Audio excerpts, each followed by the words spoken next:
a nossa série de mensagens em Colossenses capítulo 2, estar em Jesus. O que isso significa? Parte 3. Estar em Jesus. O que isso significa? Parte 3. E nós vamos ler inicialmente versos que nós já lemos aqui, Colossenses capítulo 2. Nós vamos ler aqueles que já foram analisados aqui, do verso 6 ao 12. Colossenses capítulo 2, do verso 6 ao 12.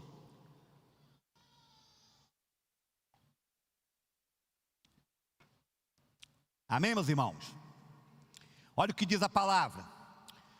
Portanto, assim como vocês receberam Cristo Jesus o Senhor, continuem a viver nele,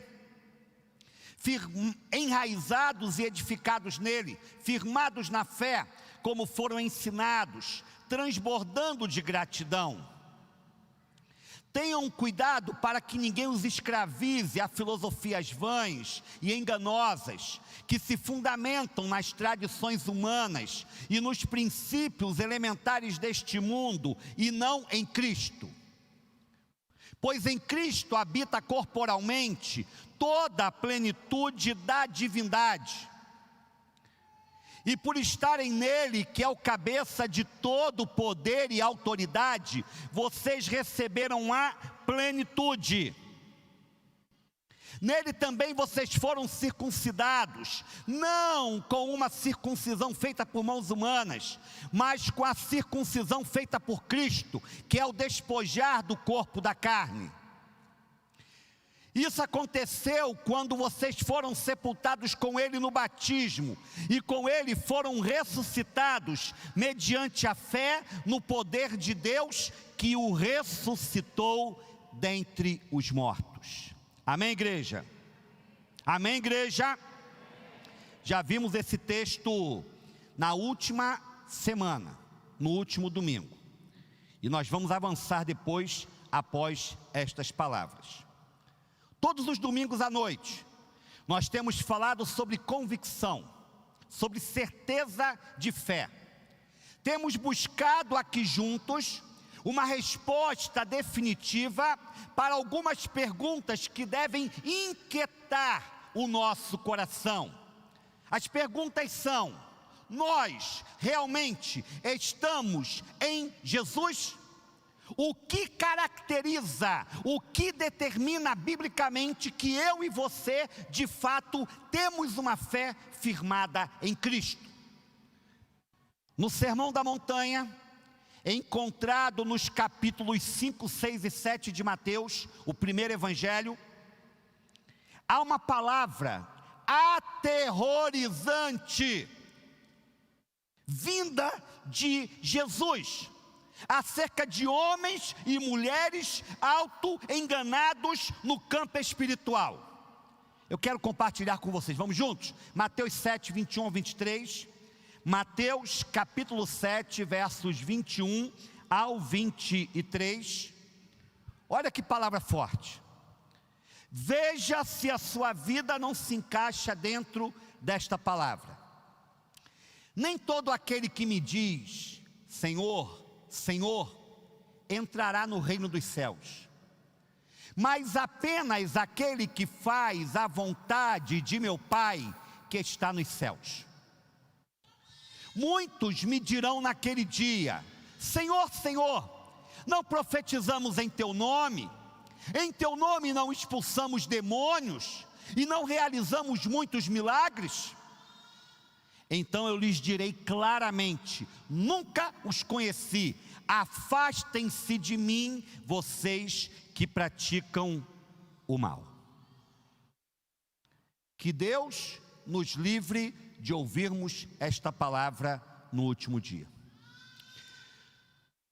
No dia do juízo final, quando estivermos face a face com Jesus, quais são as palavras que esperamos ouvir? Esse não é um assunto que possamos deixar para nos preocuparmos depois, pois nesses últimos dias de pandemia generalizada, A iminência da morte, a proximidade da morte é muito clara. Alguém estava comentando comigo hoje na hora do almoço: pastor, a coisa está mais feia do que antes. Antes nós ouvíamos falar de pessoas distantes que haviam morrido por causa da Covid. Agora, estas pessoas chegaram à nossa família, aos nossos vizinhos, à nossa igreja. A iminência da morte é uma realidade incontestável. E no último dia, estaremos face a face com Jesus. Ricos e pobres, negros e brancos, crianças, jovens e adultos, anciãos. E o que nós esperamos ouvir do Senhor, que estará no seu trono de glória e virá não mais como nosso advogado, mas virá como juiz. O que esperamos ouvir da sua parte? Até aqui, nós temos visto, nós temos aprendido, com base nesses versos lidos inicialmente em Colossenses capítulo 2, do 6 ao 12, o que significa estar em Jesus verdadeiramente. Todas as mensagens anteriores estão gravadas na nossa página no YouTube. Você pode ir lá, Júlio César P. Gonçalves, e poder assistir as duas mensagens anteriores nos versículos que lemos inicialmente. Hoje eu quero trazer outras verdades e quero começar lendo com vocês agora Colossenses capítulo 2, verso 13.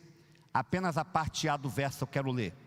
Colossenses capítulo 2, verso 13. Olha o que diz: quando vocês estavam mortos em pecados e na incircuncisão da sua carne, Deus os vivificou com Cristo.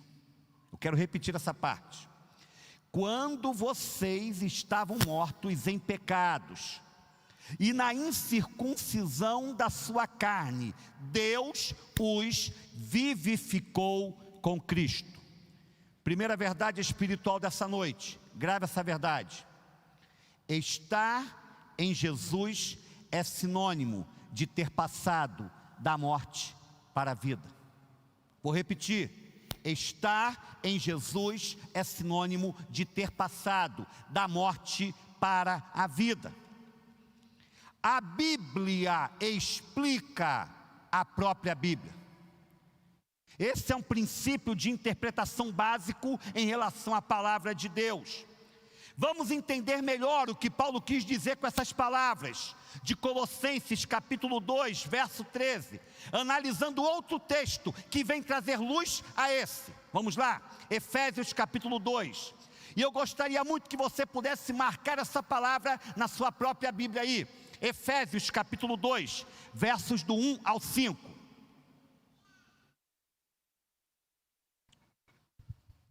Olha o que a palavra está dizendo para você.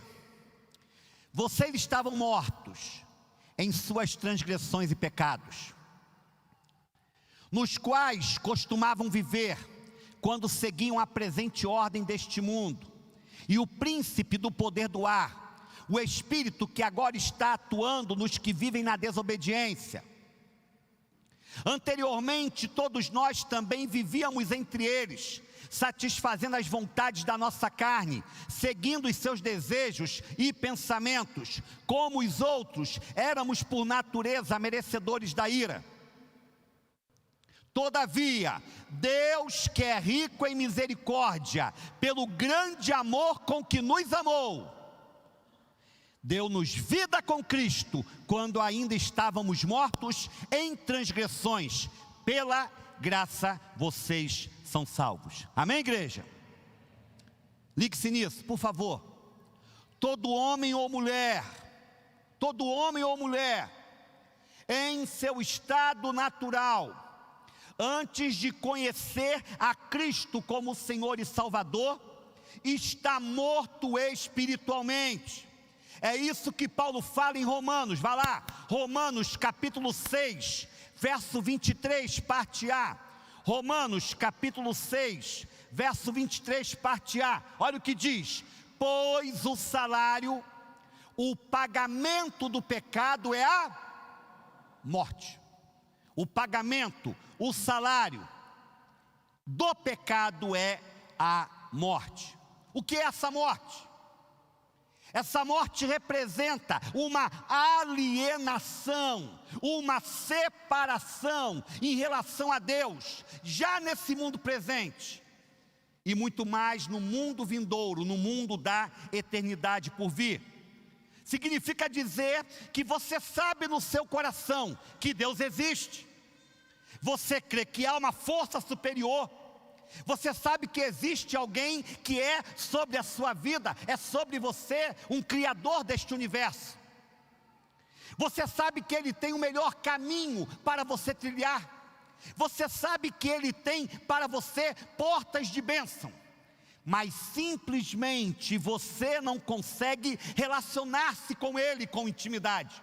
Você não consegue discernir com critério, com cuidado a sua voz. Você não consegue falar com Ele em intimidade, fazer a sua vontade, porque você está morto espiritualmente.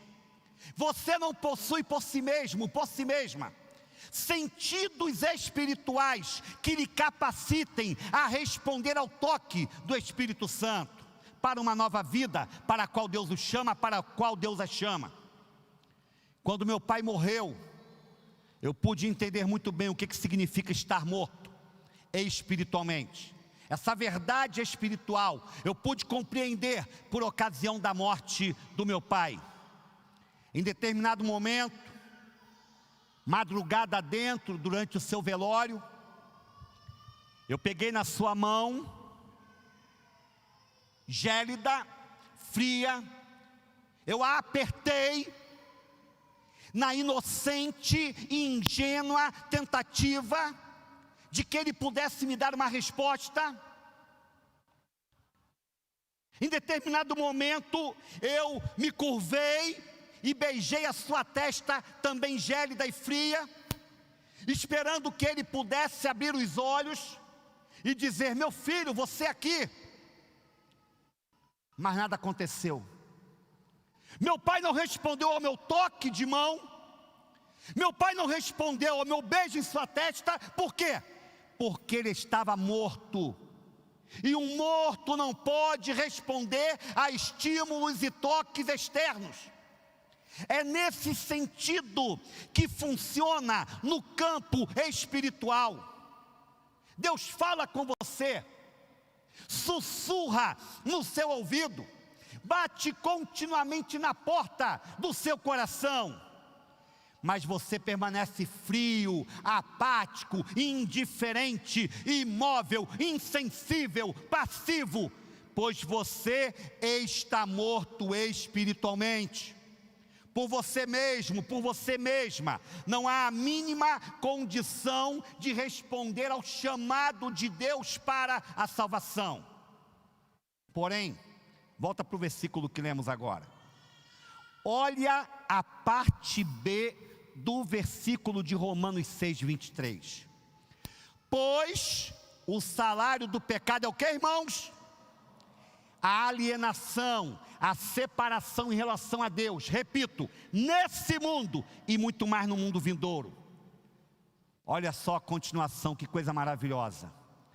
Mas o dom gratuito de Deus é a vida eterna em Cristo Jesus, nosso Senhor. Aleluias.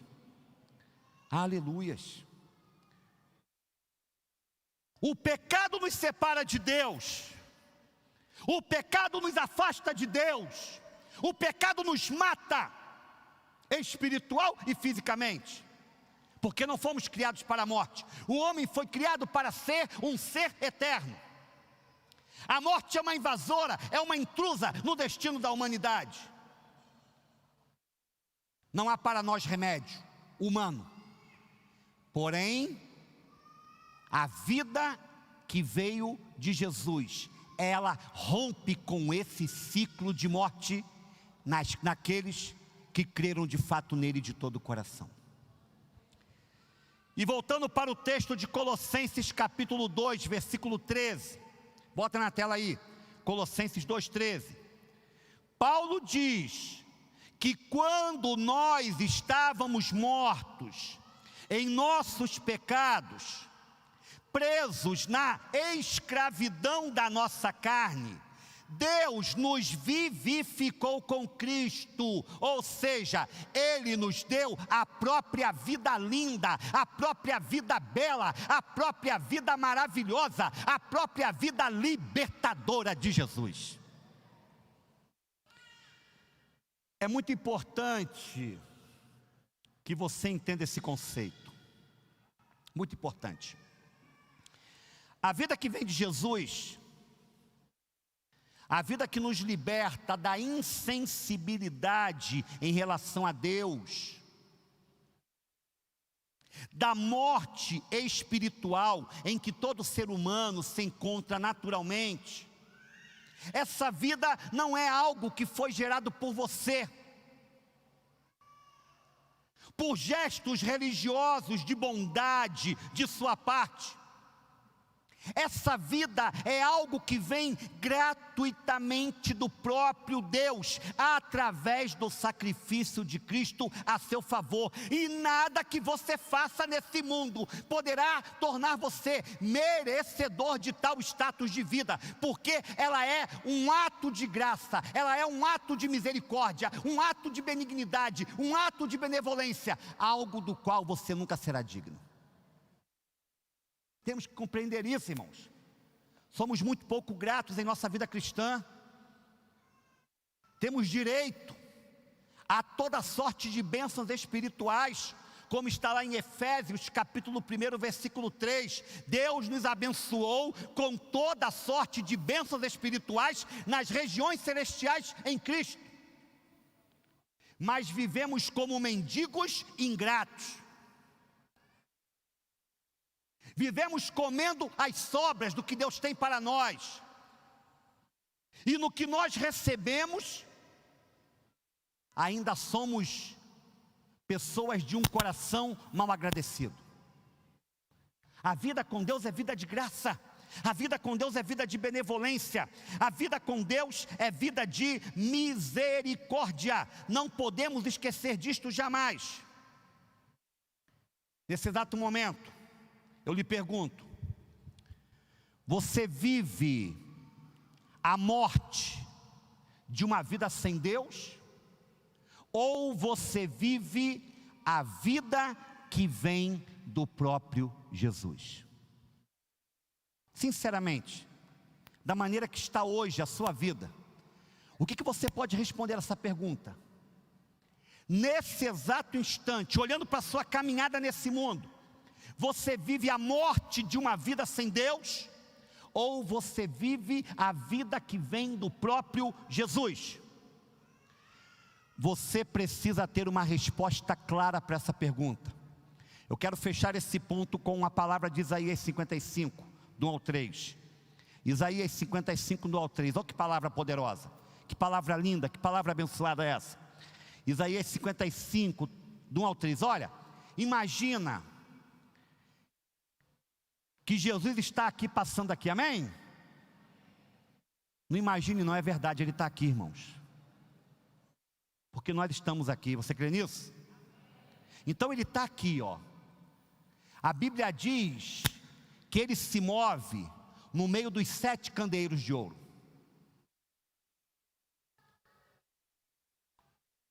Os candeeiros são as igrejas que servem a Jesus. Ele está no meio da sua igreja. E olha o que Ele fala para você: venham todos vocês que estão com sede, venham às águas. E vocês que não possuem dinheiro algum, venham, comprem e comam. Venham, comprem vinho e leite sem dinheiro e sem custo. Por que gastar dinheiro naquilo que não é pão, e o seu trabalho árduo naquilo que não satisfaz? Escutem, escute-me. e comam o que é bom, e a alma de vocês se deliciará com a mais fina refeição. Deem-me ouvidos e venham a mim, ouçam-me, para que a sua alma viva. Farei uma aliança eterna com vocês, minha fidelidade prometida a Davi. Amém, igreja? Deem-me ouvidos, é o que Jesus diz para cada um de nós nessa noite. Então a primeira verdade que nós aprendemos nesse lugar foi a seguinte: estar em Jesus é sinônimo de ter passado da morte para a vida. Você já viveu essa passagem? Só você pode responder. Só você pode responder.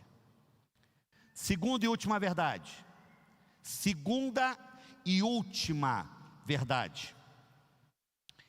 Estar em Jesus é sinônimo de ter experimentado o perdão de pecados mediante a cruz de Cristo. Estar em Jesus é sinônimo de ter experimentado o perdão de pecados mediante a cruz de Cristo. Volta lá, Colossenses capítulo 2, 13. Nós vamos ler o versículo 13 e o versículo 14 agora. Colossenses capítulo 2, versos 13 e 14 agora. Olha o que diz: quando vocês estavam mortos em pecados e na incircuncisão da sua carne, Deus os vivificou com Cristo. Já vimos isso. Agora olha a segunda parte. Ele nos perdoou todas as transgressões. Continua, verso 14. E cancelou a escrita de dívida que consistia em ordenanças e que nos era contrária. Ele a removeu, pregando-a na cruz. Que palavra poderosa!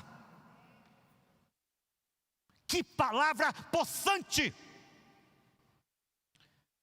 Vou falar uma coisa aqui, me perdoe se você não vai gostar de ouvir, mas vou falar com base bíblica, é claro. Todos nós, não fique chateado comigo não, mas eu também estou me incluindo aí, tá? Todos nós viemos ao mundo debaixo de uma maldição. Todos nós chegamos a este mundo dominados por uma maldição chamada pecado. Eu quero ler com você Deuteronômio 27, 26, vamos lá? Deuteronômio 27, 26. Eu quero que você entenda o que eu vou falar agora. Em Deuteronômio 27, 26, há uma palavra que é um decreto de nossa falência espiritual e moral. Olha o que o Senhor diz: maldito quem não puser em prática. Olha, maldito quem não puser em prática as palavras desta lei. Todo o povo dirá amém. Sabe o que isso aí significa? Deuteronômio está dizendo que maldito é aquele que quebrar uma vírgula da lei, aquele que não cumprir um tio da lei de Deus. E aí nós temos um problema. Segundo essa palavra de Deuteronômio 27, 26, todos nós somos malditos, pois como já vimos, o fato de estarmos mortos espiritualmente em nossos pecados nos impede de realizarmos a vontade de Deus. Nós não podemos ter uma vida elevada no padrão moral e espiritual, porque fomos alienados de Deus, pecamos contra Deus, falhamos contra Deus. Então nós não conseguimos praticar jamais na integridade a palavra desta lei. Sempre falharemos em algum ponto. Por isso todos nós somos malditos. E Paulo vai endossar, reafirmar essa triste realidade em Gálatas capítulo 3, vamos lá? Gálatas capítulo 3, versículo 10. Gálatas capítulo 3, versículo 10, vamos lá? Olha só o que Paulo vai dizer, com base em Deuteronômio, hein? Já os que se apoiam na prática da lei estão debaixo de maldição, pois está escrito: maldito todo aquele que não persiste em praticar todas as coisas escritas no livro da lei. Será que tem alguém aqui que não peca? Tem até uma história engraçada, né? Eu já contei aqui várias vezes. Um pastor foi pregar no aniversário de uma igreja, e o tema da conferência de aniversário era: como vencer os problemas desta vida. E ele fez uma pergunta inicial para a igreja, aquele tipo de pergunta chamada retórica, para a qual você não tem uma resposta pública, cada um guarda no seu coração. Ele perguntou para a igreja assim: quem aqui não tem problema? Quem aqui não tem problema?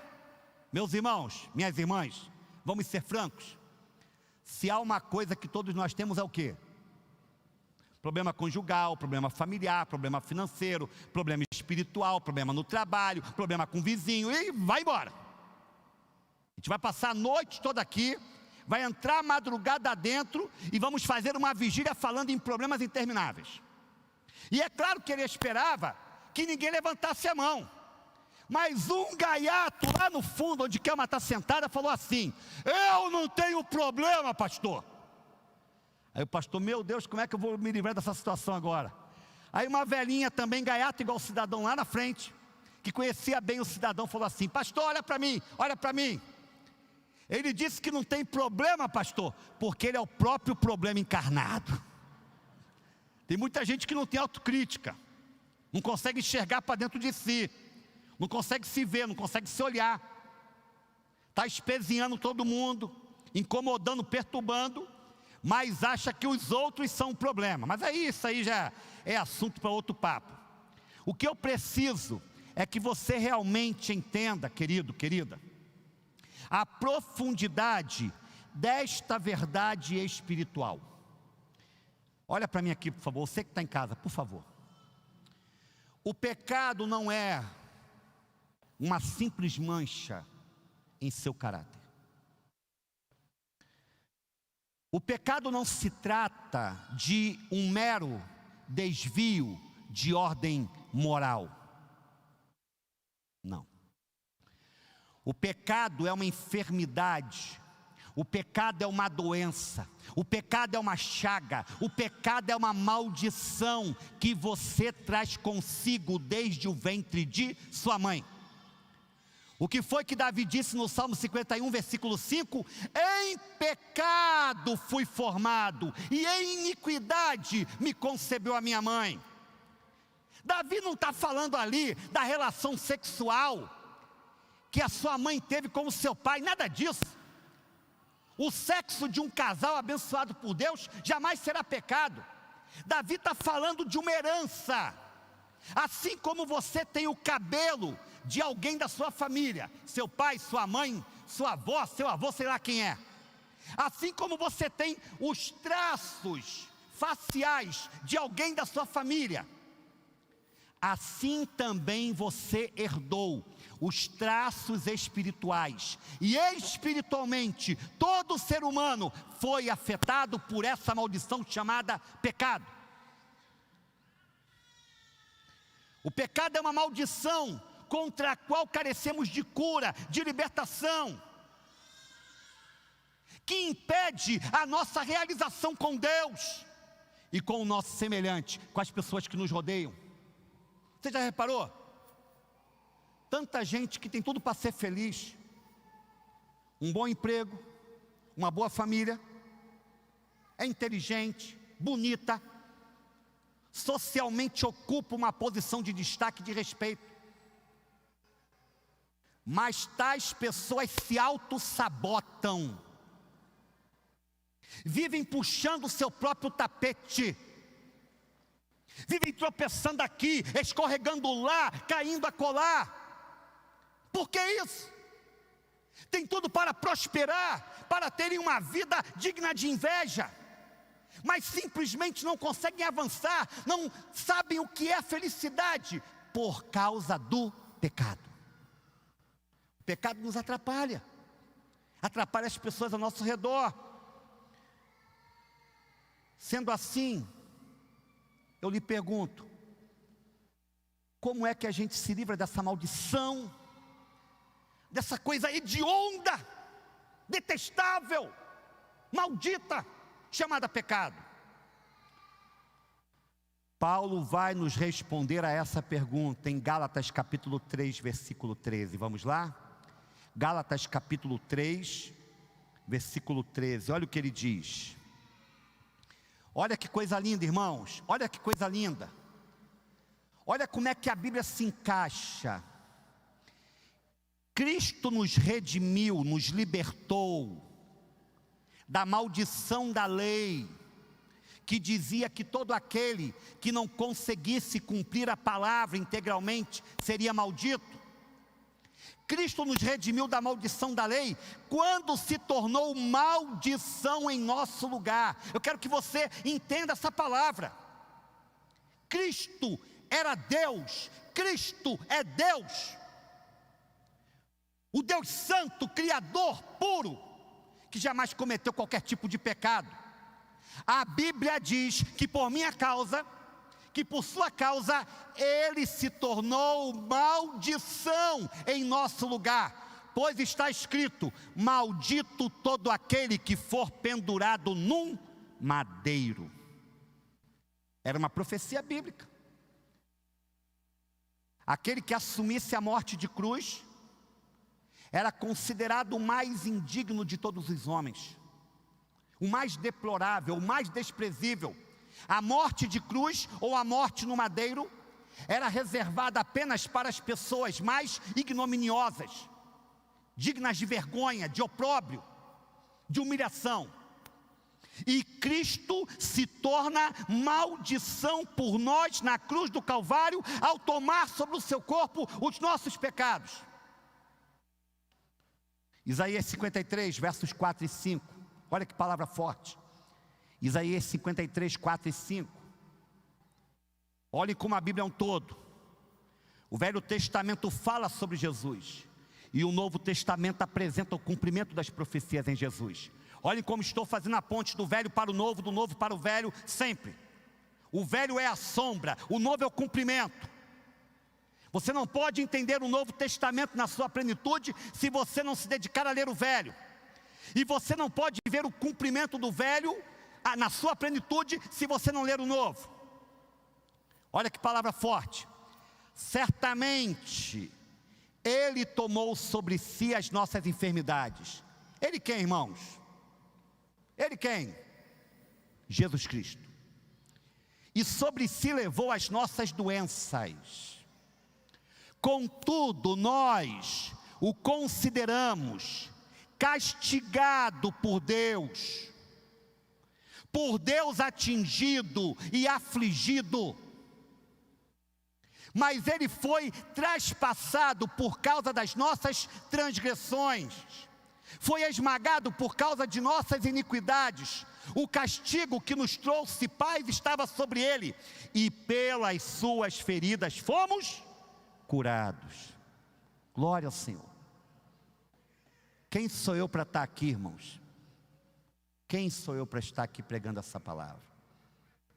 Eu me conheço, eu sei de onde vim, eu sei o que eu já fiz, as coisas horríveis que já pratiquei, mesmo sendo um adolescente ainda.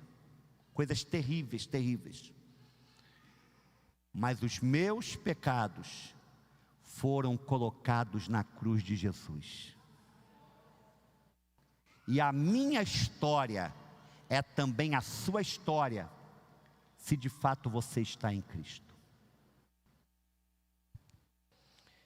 E graças a esse sacrifício substitutivo, estou terminando, Paulo pôde afirmar, no texto que lemos em Colossenses capítulo 2, que o escrito de dívida espiritual que havia contra nós, o nome sujo que tínhamos no SPC celestial, no Serasa de Deus, tudo isso foi cancelado pelo sangue de Jesus Cristo. Último versículo da noite, 1 João 1,7. 1 João 1,7. 1 João 1,7.